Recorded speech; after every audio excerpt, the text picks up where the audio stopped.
तो बच्चों direct solve करते हैं। अनंत लंबाई के आवेशित तार के कारण वैद्युत क्षेत्र। तो मान लिया एक हमारा ये अनंत लंबाई का आवेशित चालक तार है, जिसे मान लेते हैं एक्स और वाई, और ये प्लस क्यू आवेश से आवेशित है। इससे आवेशित है, प्लस क्यू आवेश से आवेशित है ये। इसके बिंदु ओ से, माना यहाँ बिंदु ओ है, यहाँ से आर दूरी पर कोई बिंदु पी है, कोई बिंदु पी है। यहाँ पर हमें ज्ञात करना है वैद्युत क्षेत्र। अब मान लेते हैं पी से गुजरता हुआ एक एल लंबाई का हम गॉसियन पृष्ठ खींच लेते हैं। क्या खींच लेते हैं? गॉसियन पृष्ठ खींच लेते हैं, जो कि कैसा है? हमारा बेलनाकार है। कैसा है? बेलनाकार। ठीक, इसकी लंबाई कितनी मान ली हमने? एल। और इसके एकांक लंबाई पर आवेश की मात्रा क्या कहलाती है? रेखीय आवेश घनत्व, वो है हमारा लैम्डा। अब ये मान लेते हैं कि यहाँ पर अल्पांश क्षेत्रफल है। क्या है? अल्पांश क्षेत्रफल है, जिसमें वैद्युत क्षेत्र दिशा इसी ओर ई है, और इधर ही हमारा क्या है? अल्पांश क्षेत्रफल डी ए है। ये क्या है? वक्र पृष्ठ है बेलन का। ये क्या हुआ? समतल पृष्ठ। यहाँ भी मान लेते हैं अल्पांश क्षेत्रफल, जिसकी दिशा क्या होगी? डी ए इधर होगी, और चुंबकीय क्षेत्र, सॉरी, वैद्युत क्षेत्र इधर होगा। तो हम लिख लेंगे, माना एक्स वाई एक अनंत लंबाई का तार है जो क्यू आवेश से आवेशित है। इसके किसी बिंदु ओ से आर दूरी पर कोई बिंदु पी है, जिस पर वैद्युत क्षेत्र ज्ञात करना है। इसके लिए बिंदु पी से गुजरता हुआ एल लंबाई का एक बेलनाकार गॉसियन पृष्ठ खींचते हैं। अब गॉसियन पृष्ठ से गुजरने वाला फ्लक्स क्या होगा देखेंगे। गॉसियन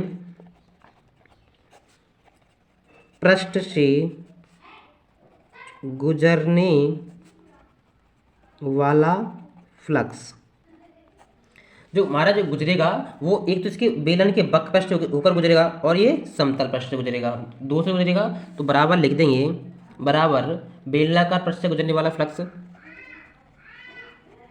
बेलनाकार पृष्ठ, यहाँ लिख दो वक्र पृष्ठ से गुजरने वाला फ्लक्स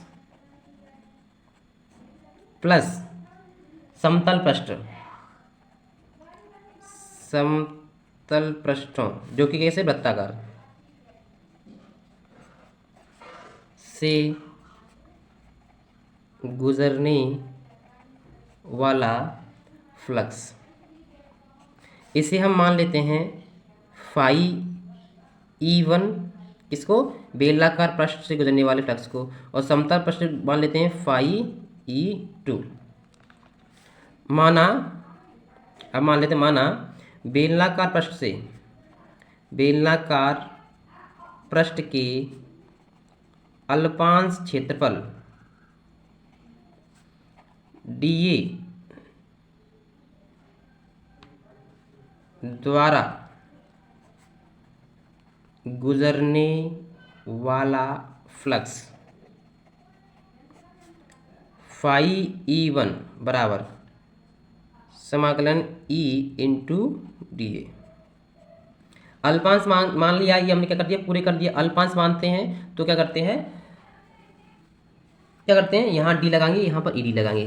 तो अल्पांश के लिए करते हैं हम डी फाई E1 बराबर ई इंटू डी ए। अब ई डी ए क्या हो जाएगा? डी फाई E1 बराबर E D A cos theta. चूंकि यहाँ पर थीटा वैल्यू क्या है?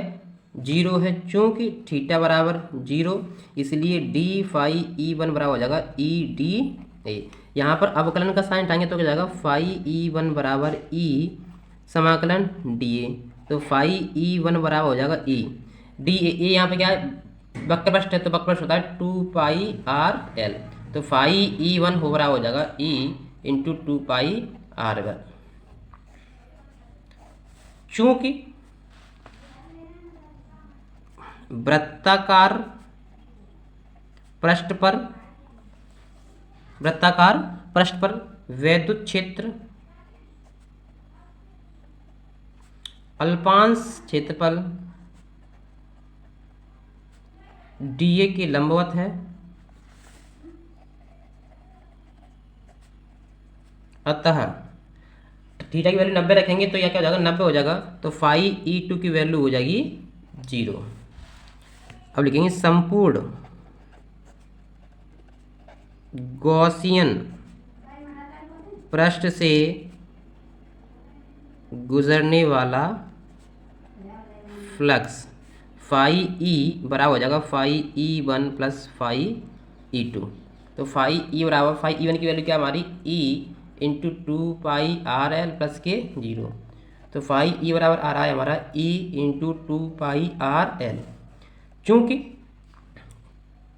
फाई ई बराबर हमारा क्या होता है क्यू अपॉन एप्सिलॉन नॉट, और एक क्या होता है रेखीय आवेश घनत्व लैम्डा बराबर होता है क्यू अपॉन एल। तो यहाँ से क्यू की वैल्यू आ जाएगी लैम्डा एल अपॉन लैम्डा आ जाएगी, तो यहाँ पर रख दो। तो फाई ई बराबर lambda L upon epsilon not. समीकरण से एक मान लेते हैं, इसे दो लिखेंगे। समीकरण एक व दो की तुलना करने पर तो हो जाएगा lambda L upon epsilon not बराबर ई into two pi R L. क्या हो जाएगा ई into two pi R L. तो यहाँ से ई बराबर हो जाएगा हमारा ई बराबर एल से एल कैंसिल कर दो, तो ई बराबर हो जाएगा एक बट्टे two pi epsilon naught lambda upon R. Simple भाषा में करने के लिए 2 गुणा 2 को भाग कर दो, तो एक बट्टे 4 pi epsilon naught two lambda upon R. धन्यवाद।